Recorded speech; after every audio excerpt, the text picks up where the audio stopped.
Okay guys, jom kita main satu game 3 lawan 3 karakter Bobo Boy. Tim aku lawan tim korang.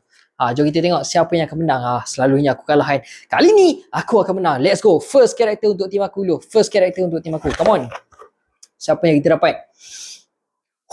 Bobo Boy Duri Walaupun Duri ni tak adalah kuasa elemental yang aku boleh cakap antara yang terlemah, tapi okey lah. First okey lah.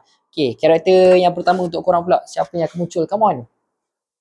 First character Bobo Boy Halilintar Halilintar lawan Duri. Of course Halilintar yang menang kan. Okay, tak apa. Karakter yang kedua pula untuk tim aku. Come on, bagi retaka ke kan.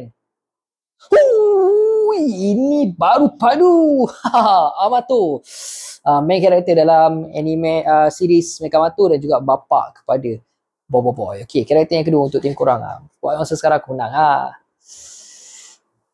Kuali apa yang dia boleh buat.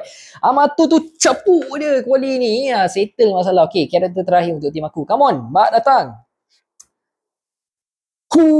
Penguasa elemental crystal. Tokasa ataupun Hangkasa. Walaupun dah di luar prime dia, tapi dia tetap antara yang terkuat tau. Okay, karakter terakhir untuk tim korang pula. Kali ni aku rasa aku menang Adudu.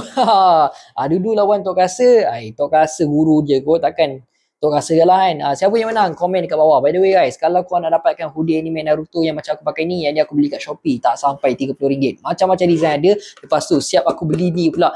Yang ni pun tak sampai RM30. Siap ada lampu. Yang ni nak bagi anak-anak korang pakai pun style boss. Macam mana nak order sekarang kat tag Shopee yang ada dalam video ni. Okay, ciao.